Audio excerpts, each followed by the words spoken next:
Finding Happy, 7 Steps to Relationships That Will Not Steal Your Joy is the new book by me, Nikita Banks, a licensed psychotherapist and life strategist. Leverage the knowledge you'll receive in this book to help you with the process of obtaining absolute clarity through the use of guided self-exploration. This process is necessary to help you master all your relationships in 2019 and beyond. Go on Amazon.com or BlackTherapistPodcast.com and grab your copy of the book, guaranteed to help you redesign all your relationships based on 2 basic principles, health and happiness. Get your copy today.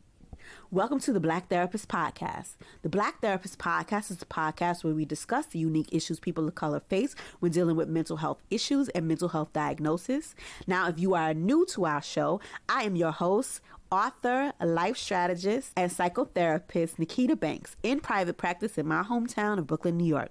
I am available for both psychotherapy and coaching sessions, and you can find more information about that on my website, nikitabanks.com. You can listen to our podcast everywhere podcasts are found: Apple Podcasts, Google Play, YouTube, SoundCloud, Pippa, Stitcher, iHeartRadio, and BlackTherapistPodcast.com. If you're a mental health advocate or a therapist and you want to buy our podcast merchandise, you can do so by visiting our site. And if you want access to our free mental health tips, free online trainings, discounted selective services, and resources, do so by joining our mailing list by texting Get Happy, all one word, to 66866. If you love the podcast, please like, comment, and share. We love to hear from you. And if you want to send me some feedback, guest suggestions, or simply to say hey, you can contact us at our website, BlackTherapistPodcast.com. Please be mindful that this episode and all of the information that we provide here is just a resource and a tool to help get you started on your mental health journey. If you are feeling any mental health distress or you're having any significant issues, please feel free to reach out to us so that we can find you a mental health provider in your area. Okay, let's go. Hey. Oh my gosh. I'm tired. I hope you guys are listening to this in the daytime. I'm recording it at nighttime. I'm tired. I've been trying to hold it together and be a good sport. I want to try to give you guys another show, maybe 2 before the end of the year, but I've been exhausted lately. I think I told you guys last week, y'all know I try to count my ums. I think I told you guys on the last episode that I had a death. A really good friend of mine died. Shout out to Vernard Poopman Lawhorn. If you've been in Brooklyn or you're from Brooklyn, then you know that we're a really tight-knit family. Doesn't feel like it. Okay, so I lived in Bed-Stuy for the majority of my childhood, but I kind of lived all over Brooklyn, which is not it's not really a thing that people do in Brooklyn. You pick your side. I'm from Bed-Stuy, I rep Bed-Stuy, that is what it is. But most of my dirt I did in Flatbush, most of it, right?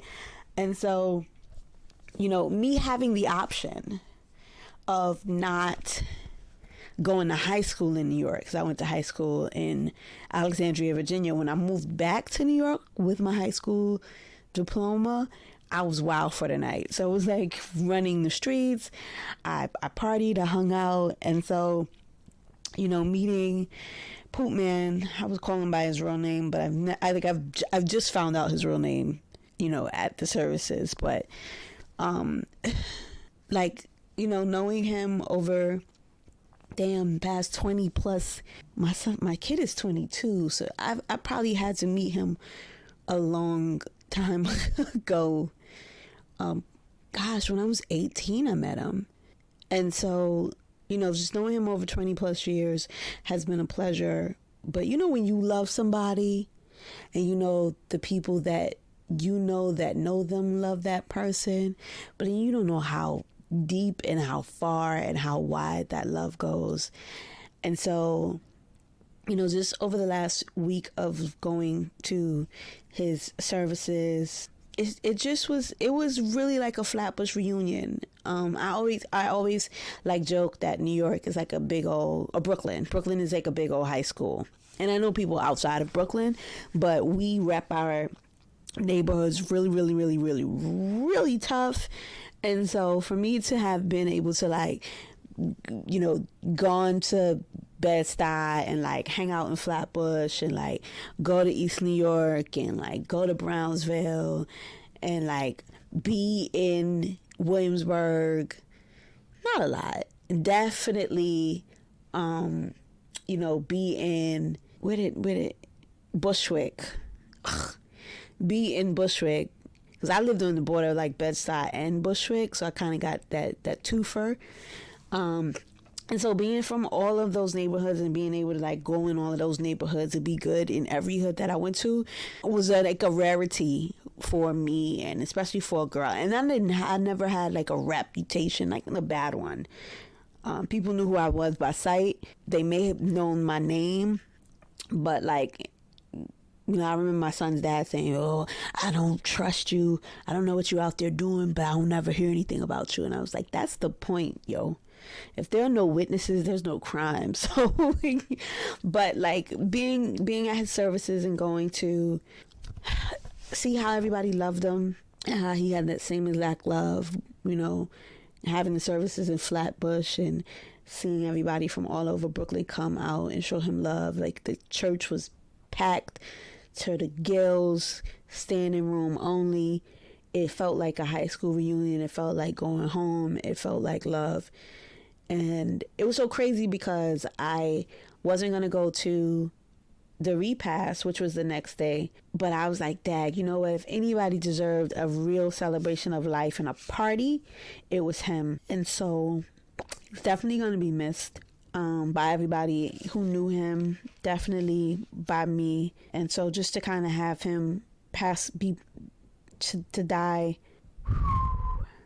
suddenly last week was a lot. But as I'm recovering from that passing, I found out yesterday that someone else I know passed away. So shout out to George Harris. And it's so crazy because I still remember the day me and George, probably when I was like 18, 19, downtown in Macy's, Brooklyn, I was up to no good, and I'm gonna leave it at that. But I met George and I was just like shell shocked. George has always been a fashion guy. He's always been like fly, and you know, as the legend goes, because I don't remember what I had on, but they would always tell me, yo, you had on like a hockey jersey. And it was like the first person to ever see to wear like a hockey jersey before Mary J. Blige, before any of the people that wore it back in the days. And I had on my hockey jersey downtown.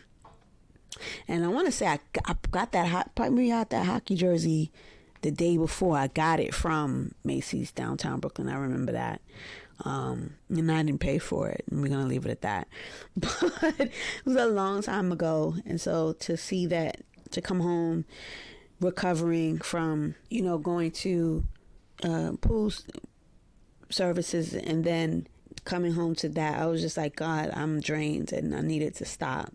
Over the last, since October, since Halloween, like I've been surrounded by people who have had real significant losses. My friend, you know, lost his son's mother, and her, you know, new fiance was murdered in front of their children.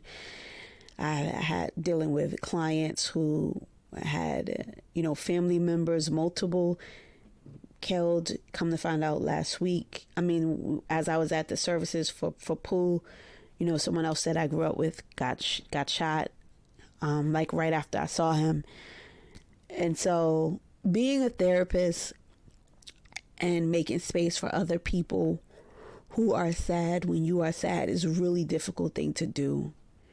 And so I'm grateful to be able to structure my day and my life around my mood, and have money that my bills will be paid and do exactly what I needed to do. Today I had to like gather myself and be like, all right, I'm gonna go to work. and see my patients so that I can have a lighter week for the rest of the week. And I'm taking a week off for Christmas, so I don't know if there will or will not be a show in the week between Christmas and New Year's. I probably will try to do a show, but yeah, I need some time off, and I have a vacation coming up in the first of the year, which I'm hoping will be a real vacation because I'm going to Africa for the first time, visiting the continent. So I'm very excited about that, to spend some time with some friends for their wedding. My friend Monique is getting married, and so I'm trying my best not to be burnt out. And as I told you, I've kind of been neglecting my health a little bit, and I've been a little lackadaisical on some aspects of my business, because when you're doing this, that, and the third, and you're trying to be everything to everybody, you don't take the time to like put your own mask on and be in tune with what you need. And a lot of what I'm dealing with in my practice and in my personal life with my friends who have either gone through this, and like, you know, even now in the grief cycle of all of the friends that I know who knows the people who passed away or passed away recently, like some of those people are looking towards me because they know what I do, and they're assuming, I would assume that this is what being a minister would be like in this position, where people would just assume that you know the right thing to say and the right thing to do. And I'm like, I want to deal with your grief, but I don't want to be a professional right now. I just want to be somebody who lost my friend. I just want to get a hug and like somebody to pat me on my back and tell me that everything is going to be all right now. Like, I don't want to be the one to have to give in this moment. And I think sometimes being selfish in your own grief is necessary. And I've been trying to convince that to some of the friends that I have around me. It feels like everyone around me has lost somebody. And so in the moments where I have, you know, usual people that I can go to and be like, oh my God, I'm sad, I'm going through this, I've lost, I am lost, I feel lost, I have lost someone. Not having that person around you, or having that person that checks in on you, or that person that you can go to has been really difficult. But like I said, everybody around me is dealing with this. And then there are the folks that are around me, whether in my practice or outside of my practice, in my personal life, who've been dealing with this, where they've lost children. I can't even begin to like know where to create a dialogue that could even be helpful. And so this week I'm going to just jump right into the stages of grief, because I know that it may be helpful for someone to hear if they're going through this right now. Will probably be a short show. I have other things that I want to get to. Definitely thank yous for the people who have supported my toy drive this year, and I'm gonna give you guys shout outs at the end of the show. I really wanted to do that at the beginning of the show, but I'm in my feelings, so you have to like excuse me. Shock and denial is the first stage of grief, and that's really where I am right now. It's just you know, feeling numb and not believing that the person isn't in the physical anymore. You know, denying reality of the loss at some level in order to avoid pain. Shock provides emotional protection from being overwhelmed all at once, and that kind of may last for weeks. And with me, when I lost my father, I kind of built in some protection and I tell this to my son, like, you know, there's a reason that I didn't identify my dad's body, and why I refused to look at him, and why I had him cremated. Number one, I paid for it, so I had the right to do whatever I wanted to do with him. Number two, he and I had already discussed what plans he had for his death, and he had already told me to do whatever I wanted to do with him and his remains, and do it the cheapest, expeditious way possible. That's not exactly what he said. He told me to get a hefty bag and throw him by the side of the road, but clearly that's not a real thing. So, yeah, I've tricked myself into thinking that my father is not dead because I never saw a body. And it was just kind of, it's the way that I can process it in my mind to like that he's not here, but he's still here. Pain and guilt. As the shock wears off, it's replaced with the suffering of unbelievable pain. Although excruciating and almost unbearable, it is important that you experience the pain fully and not hide it, avoid it, or escape from it with alcohol or drugs. I'm not really sure if everybody feels pain and guilt, or pain or guilt. I don't think you need to have both, but I think it really depends on your relationship with the person. And I think it depends on your level of peace and being in good standing. So with me and my dad, and I can only really talk about my father passing away as like a major significant death to me. He's the closest person that I ever knew who passed away outside of my cousin Michelle, who was my best friend. And I did have pain when the both of them passed away. I did not have any guilt. I wasn't guilty. I didn't feel guilty. So I don't know if that's a thing that people have. I think depending on the circumstances, you may have to deal with that. Says you may have guilty feelings or remorse over things you did or didn't do with your loved ones. Life feels chaotic and scary during this phase.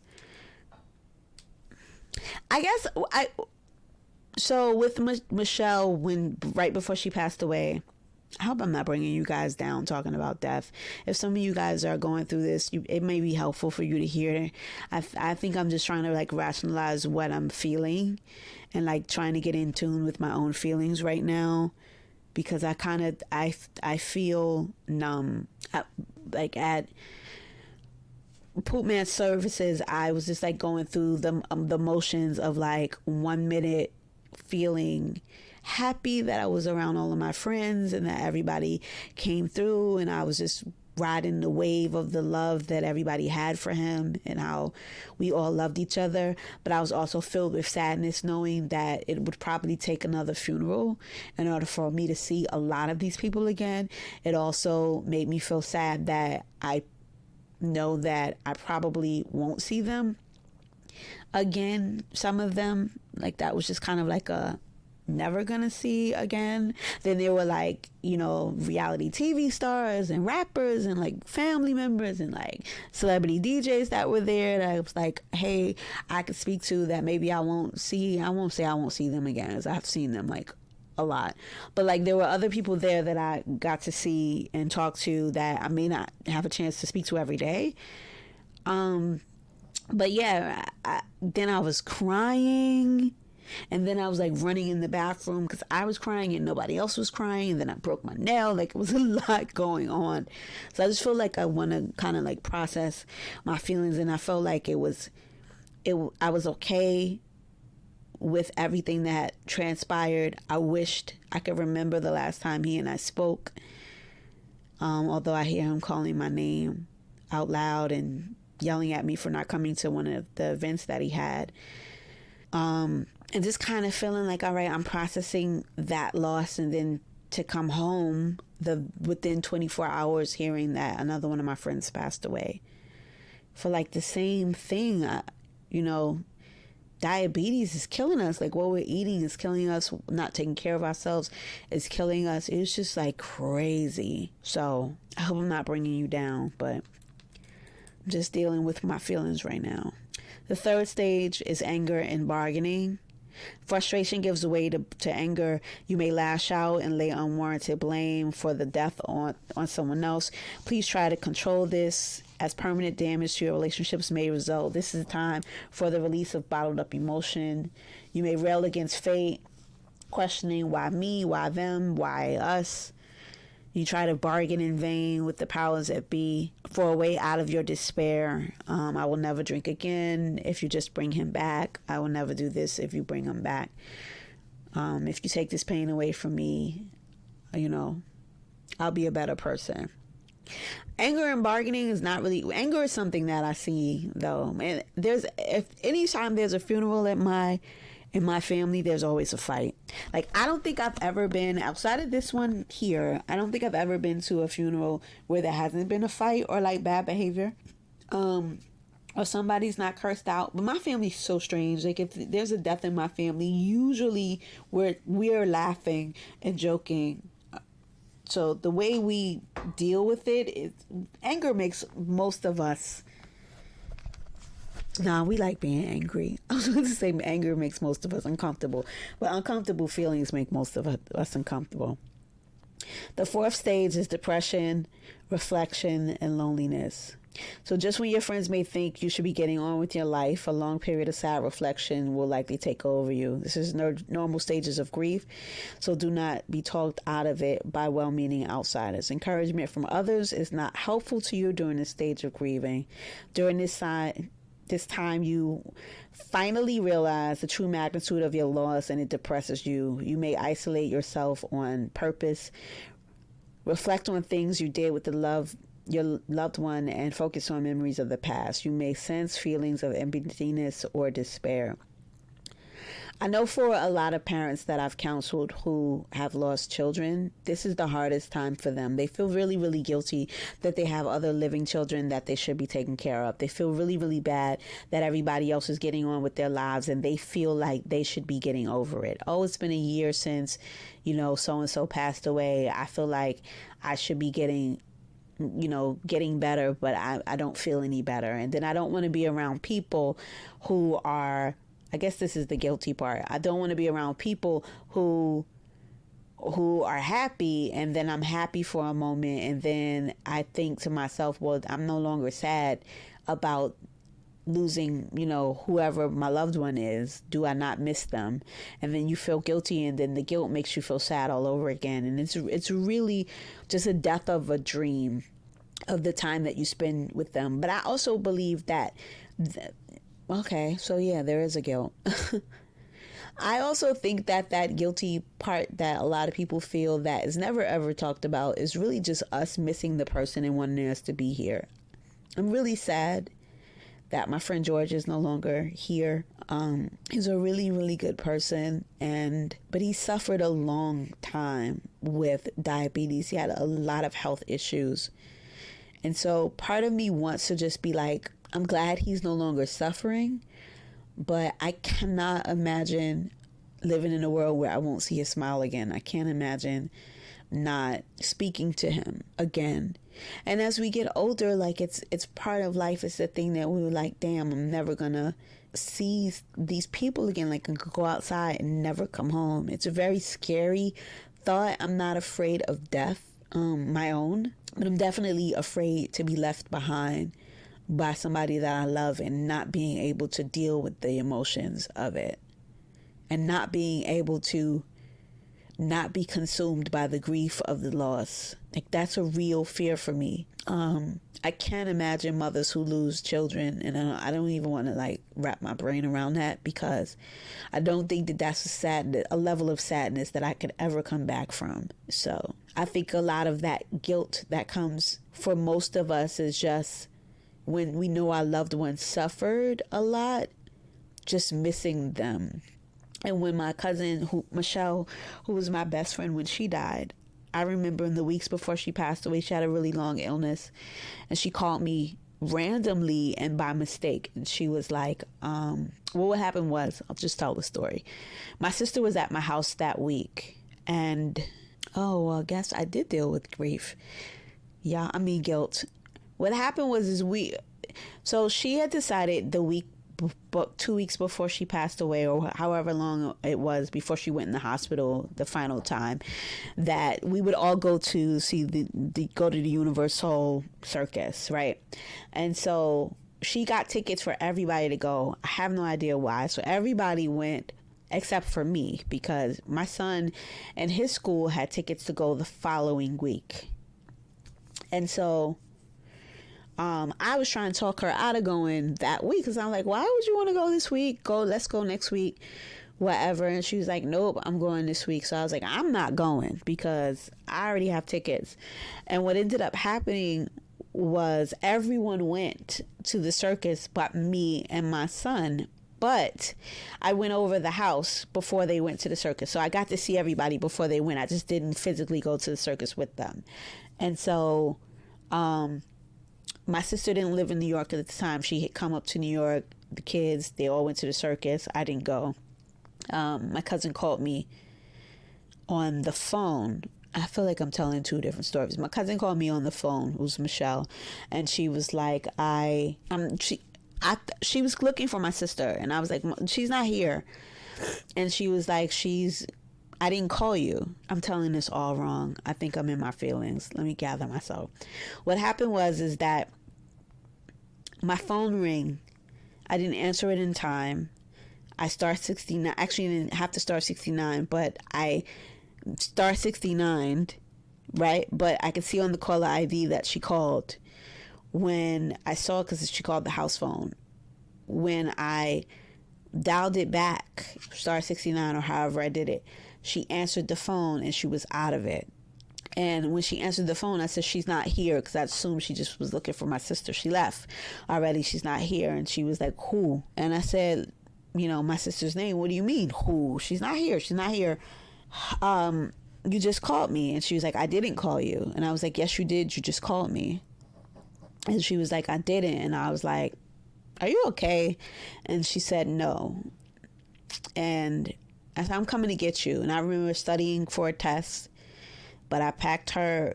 I got up. I went to her house. I packed her kids up, put them in the car, dropped them off to my cousin's house, and I took her to the hospital. And I just remember laying in the hospital bed with her and saying, it's okay if you don't want to be here anymore. I'm going to miss you. I just kept saying it over and over and over again. And I kept saying, I don't know what I'm going to do when you're gone. Like, you can't really, I know you can't stay for me, but you can't leave me. That's what I was saying to her. It's like, I'm very selfish and self-aware in the moment, but I was like, you can't stay for me, but I don't want you to leave me. And so, what happened in the weeks prior to that, she and I she was sick before another time, and we were talking, and she was like, I'm tired. And I was like, go to sleep. And she was like, no, I'm tired. And I was like, what you mean you tired? And she was like, I'm tired. I'm tired of being sick. I'm tired of doing this. And I was like, I'm not going to lie to you. I don't know what you're going through, but I love you. And she said, I know. I said, so I remember telling her I loved her and that I can't hold her, but it would be selfish of me to want her to stay for me, but I wanted her to stay for me. And that, we both believe in God. And if she believed that God could take the pain away from her, I wanted God to take the pain away from her. And I said, if you're ready and you're preparing to transition, then let's make peace with that. I was young too when we had this conversation, but I just kept saying, I love you. I don't want you to leave me. I don't know what I'm gonna do without you. And it was kind of like, I lost my dad. My dad was hurt, but it was sudden. Like, I didn't prepare to lose my father, so I just had to deal with him not being here. But I was acutely aware when my cousin passed away that it was selfish of me to want her to stay, but I was being selfish. And being able to talk to her about that, and knowing that she was tired, and knowing that her spirit was getting weary, and knowing that she had taken all that she could possibly take physically and mentally, it made it easier for me. But when she did transition, it was really difficult for the family because she was our rock.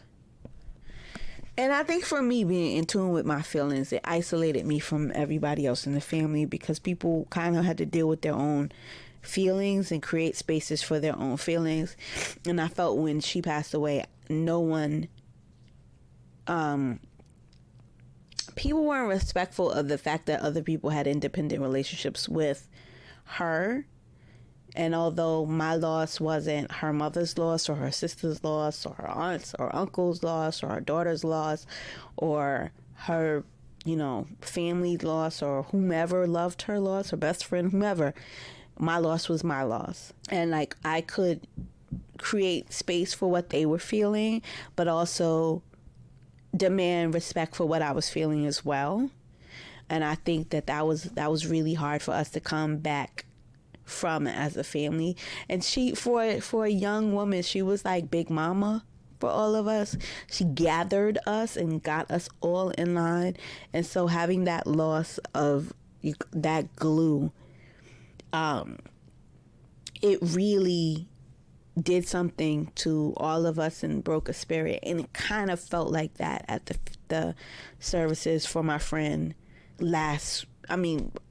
this week. I kept feeling like, damn, I would love to have a send off like this. We were partying though, but just like, it was sad that we missed him and the gaping hole that he left in the community. But damn, he did his time and made the most out of it. And we all loved him and was grateful that we all got to know him. So it wasn't sad. And I felt that when my cousin passed away. I also kind of felt that when my dad passed away. Not for that reason, because his impact on the world was different. And you could take it or leave it at that. So yeah. Definitely, I'm in a reflective period. Definitely, when my cousin died, I battled a lot of loneliness. I'm talking about the fourth stage of depression. But, the guilt that I had was that I didn't go to the circus with the guy, them. Well, no, I say kind of because I didn't regret not going to the circus, because I don't like the circus, really.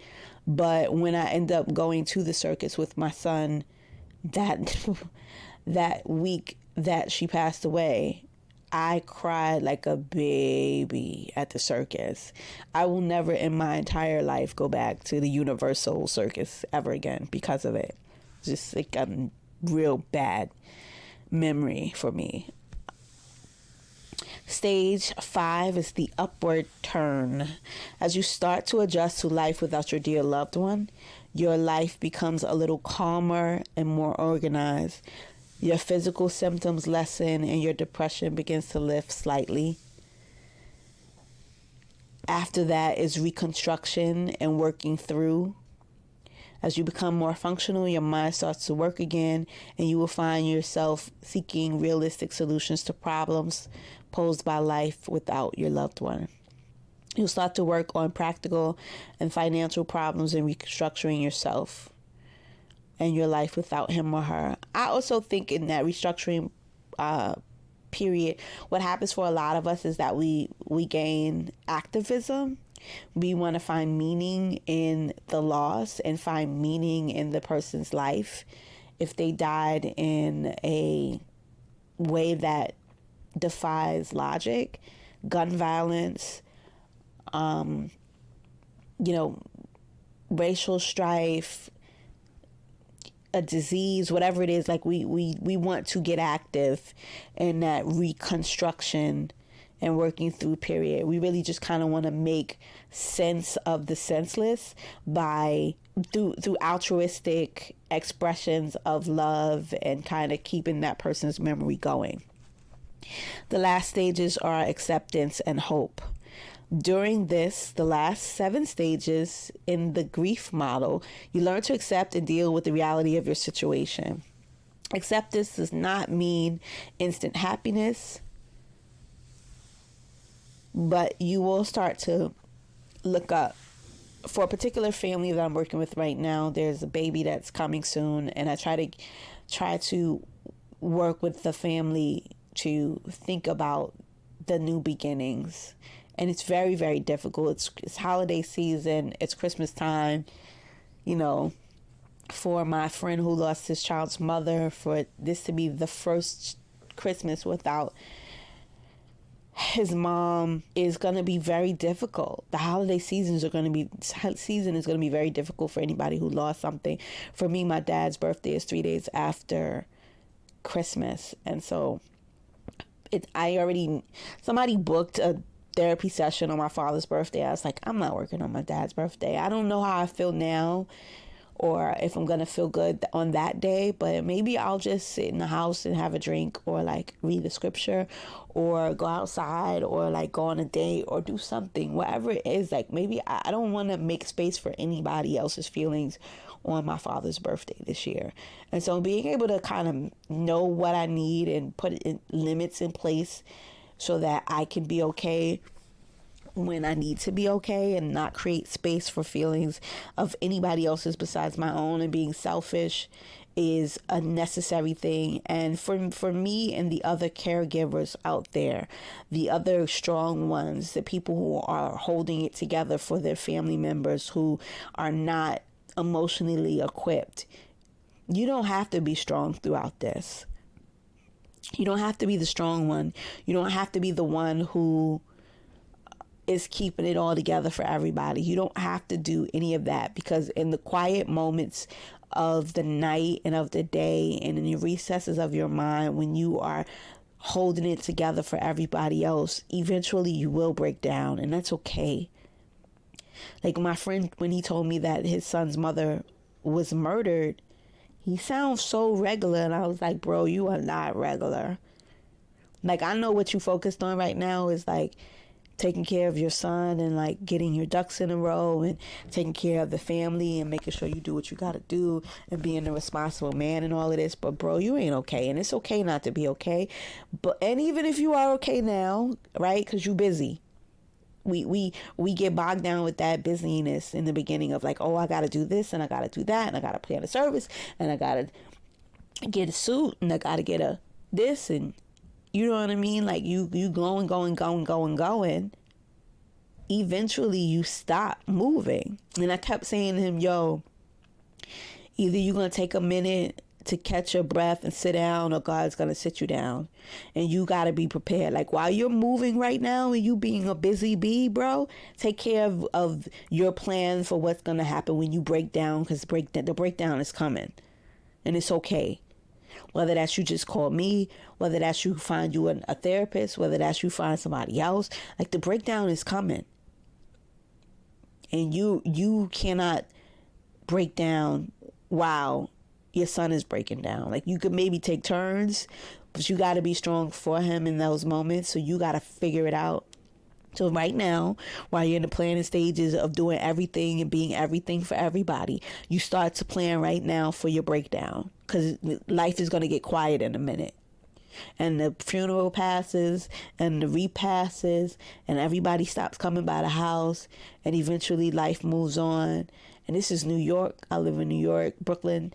Life goes by real quick and real fast and in a hurry, and we forget about each other. And if you're the strong one and you're the strong friend, nobody checks on you. People still calling my phone right now, even though I'm like, yo, I'm dealing with grief issues. People still calling my phone like, yo, I need this. I can't answer my phone for everybody right now, because I have to take care of me. And I feel bad because I've been like speaking to my son about it. Like, yo, I'm really sad today. So if you are going through the holidays without a loved one, if you are dealing with the stages of grief, just know things get better. And yeah, shout out to my friends that I've lost, but the ones that are here, I love you, and I definitely want to try to make more time to spend with my friends and my family.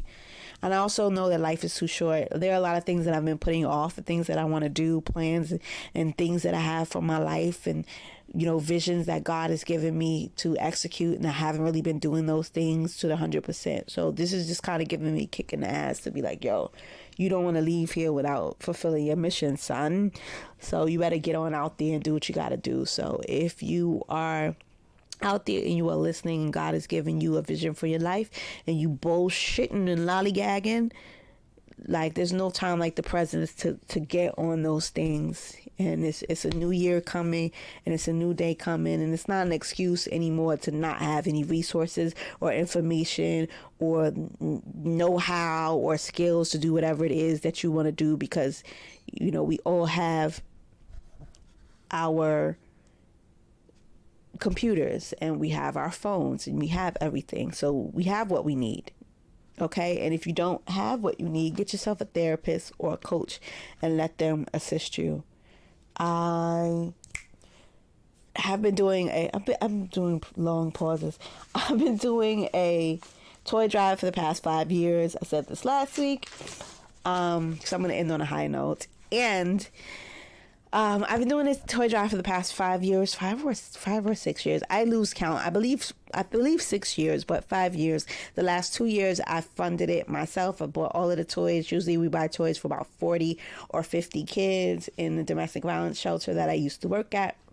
And this year, I decided to create a Target registry and share it on the show, and then share it on my social media. And I swear, I didn't even post it on my Instagram page. As you know, I haven't been that active on Instagram because Instagram sometimes wears me out. But I shared it on my social, and I think I did it. I made the registry on Sunday when I do the show. I posted it on Monday. By Wednesday, we were like almost all sold out. So I just want to give a shout out to everybody who purchased the toys. Cynthia Riggins. Woo! Hey, girl. Shanti Sale, who I went to high school with.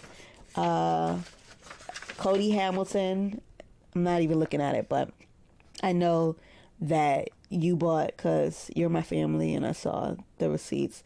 Carissa Grant from Chandler, Arizona. I don't even know you, sis, but thanks. Some people gave anonymously. I don't have everybody that gave. This is just what came in the mail. Jesselyn Marshall of Tennessee. Thanks, Jesselyn. Who else? Carissa sent something else. Teresa Whitfield from Cali. Hey, cuz. Cody from North Carolina. That's my family. Who else? Ooh. Okay. Jessica Candias. I hope I said that right. From Douglasville, Georgia. And more. Some people pledged to buy toys that maybe I haven't gotten yet. Literally left my office on Saturday. I locked up the office, and the postman was coming there, and I was like, I think those boxes are for me because they were from Target. And he was like, Black therapist, and I was like, that's me. So everybody that bought for the kids in the domestic violence shelter, and I have your toys. If I didn't get to your toy this week, I should have them next week. I will give you a shout out. But yeah, in like 3 days, you guys bought over 50 toys for our toy drive, and I think maybe there's a few things left if you want to go on the Target registry to get it. At this point, you guys bought a lot of the toys that we wanted. There are a few things left. Like I said, I'm gonna buy whatever is left on the list, but before that, I'm gonna hit up a few guys that I know and see if they bought. Some people have already pledged to buy things for the toy drive, and actually I told some people not to buy, but I'm gonna circle back around it because there were a few more things to buy. And there are men in the shelter who are domestic violence victims. I'm trying to figure out something to buy for them, as well as the women who are there.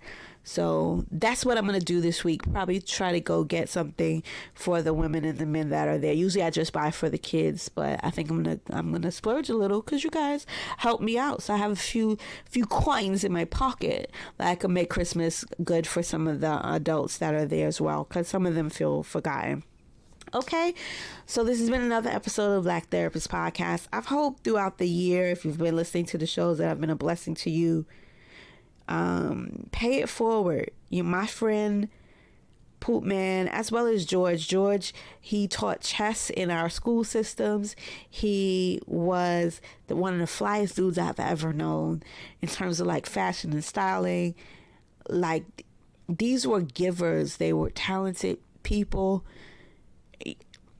If you came home from jail, Poop Man made sure you had money. He made sure you had food. He took care of your kids. Like, that funeral was, his services was an inspiration and something to aspire to. And it reminded me of the giving spirit that I have, but it also reminded me that this is a community. I come from a community of givers. I come from a community of doers. I come from a community of lovers who love our people, and we do what we got to do to make sure that we are making a difference in life. And there were things that he did, that they both did, and energies, positive